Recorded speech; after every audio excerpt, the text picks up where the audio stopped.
My girlfriend, Lila, insisted I apologize to her male best friend, Ethan, for wounding his delicate ego. I agreed. I went to his home and in front of his wife said, "I'm deeply sorry. Sorry for keeping the secret of the affair you had last summer. I should have never held that truth back for you."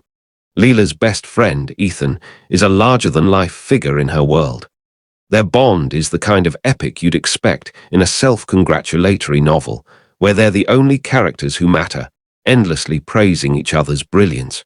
Ethan's wife, Nora, is a gentle, reserved woman who watches their antics with the tired patience of someone babysitting overexcited children. In my relationship with Lila, I've always been the odd one out. Ethan's input is required for every choice, from the type of tea we stock to where we spend our holidays. He has a key to our place, Lila's idea, for emergencies, and a habit of barging in without warning. He's smug, patronizing, and has a knack for disguising insults as sage advice. Lila, for her part, defends his every misstep with a devotion that's both perplexing and infuriating. Last summer, though, I stumbled into a secret that shifted our entire dynamic.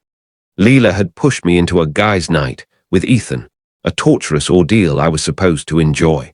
After footing the bill for several overpriced drinks, Ethan, loosened by liquor and his own arrogance, confessed he was cheating on Nora.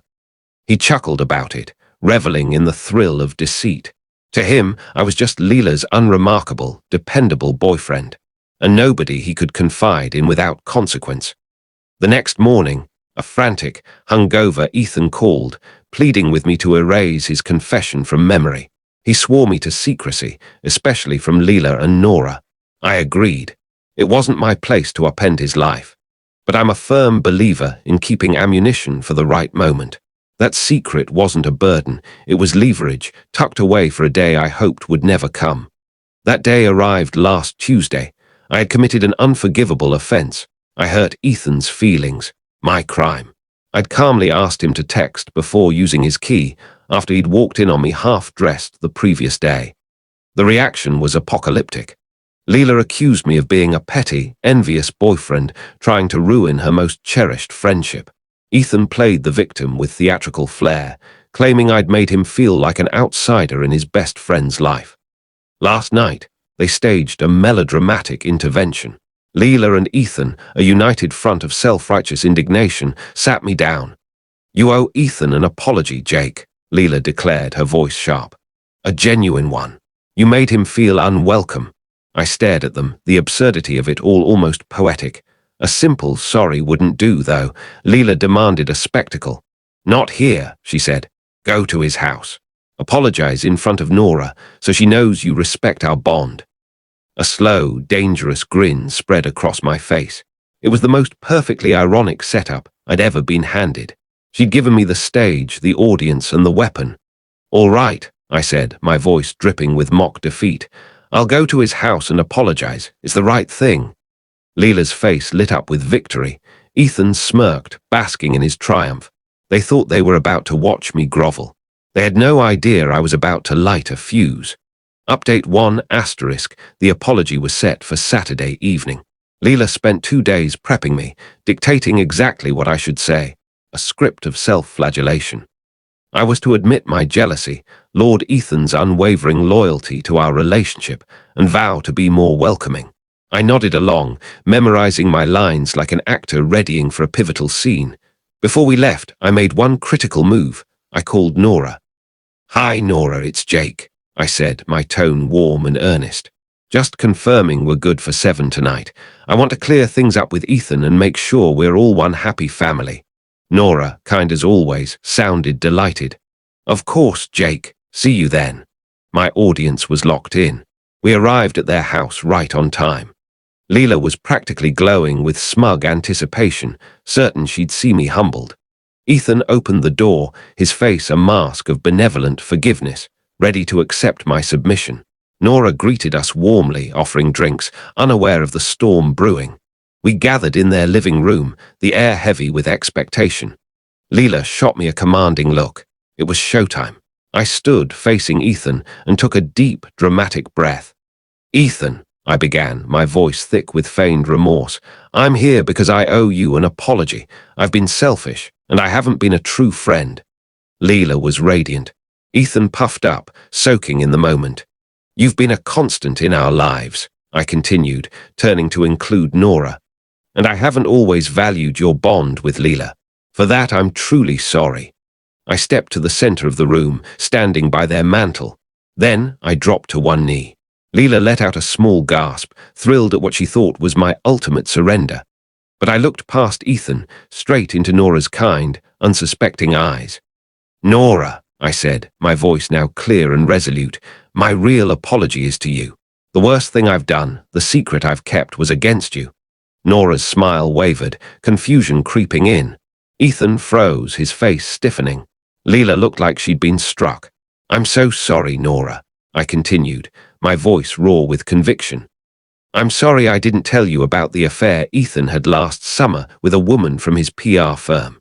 I'm sorry I stayed quiet about the cash-paid hotel rooms and the secret email he bragged about. He told me everything one drunken night and begged me to keep it from you. I did, and that was my failure. I'm asking for your forgiveness. The silence that followed was suffocating, like the aftermath of a grenade. Nora stared, her face blank with shock.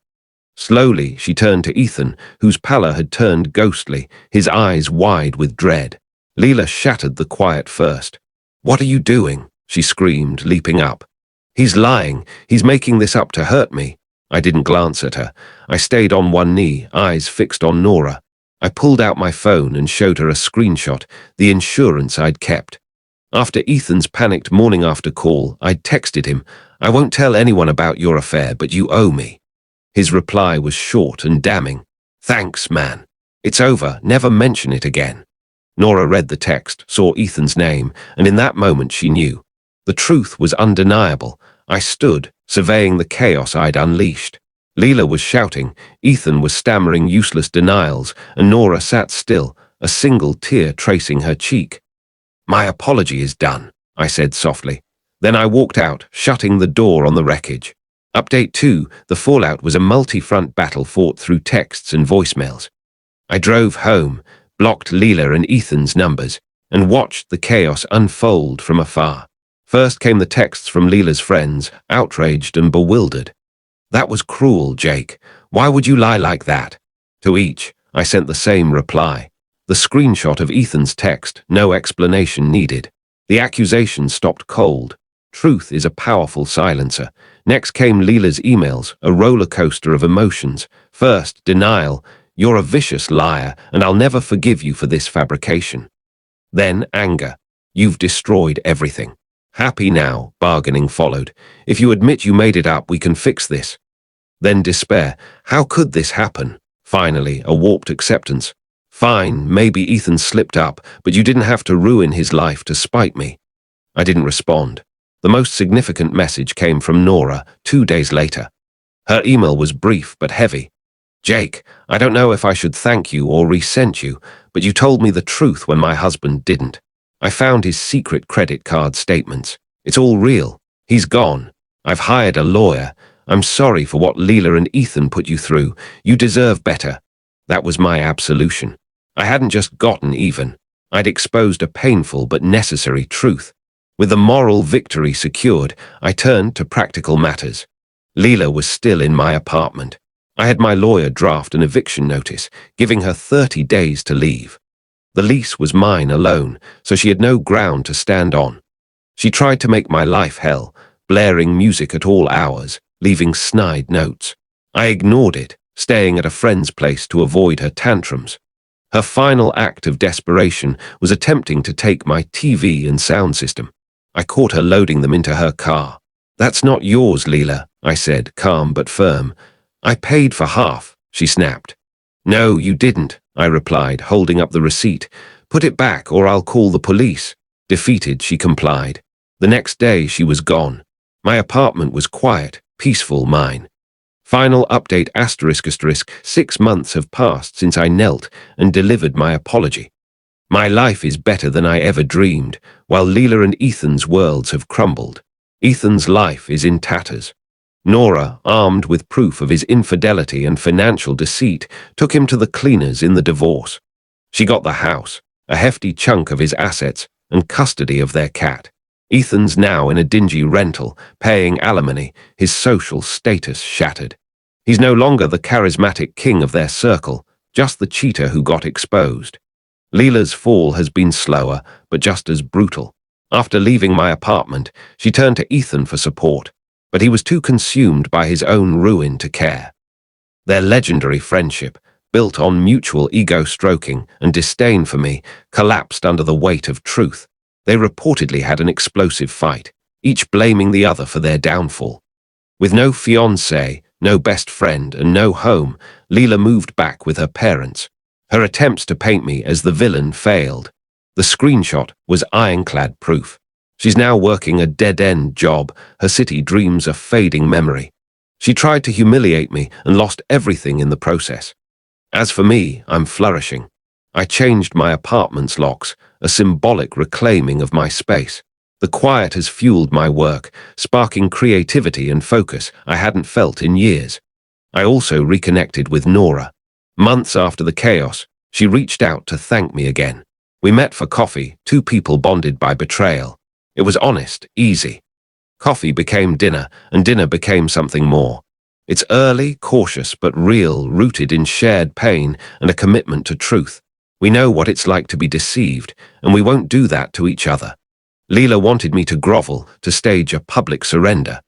She got her spectacle, but it was her own downfall on display. She thought she was directing the drama, unaware I'd rewritten the ending. She demanded I apologize for bruising Ethan's ego. Instead, I apologized for hiding his betrayal. In doing so, I freed two people, Nora and myself.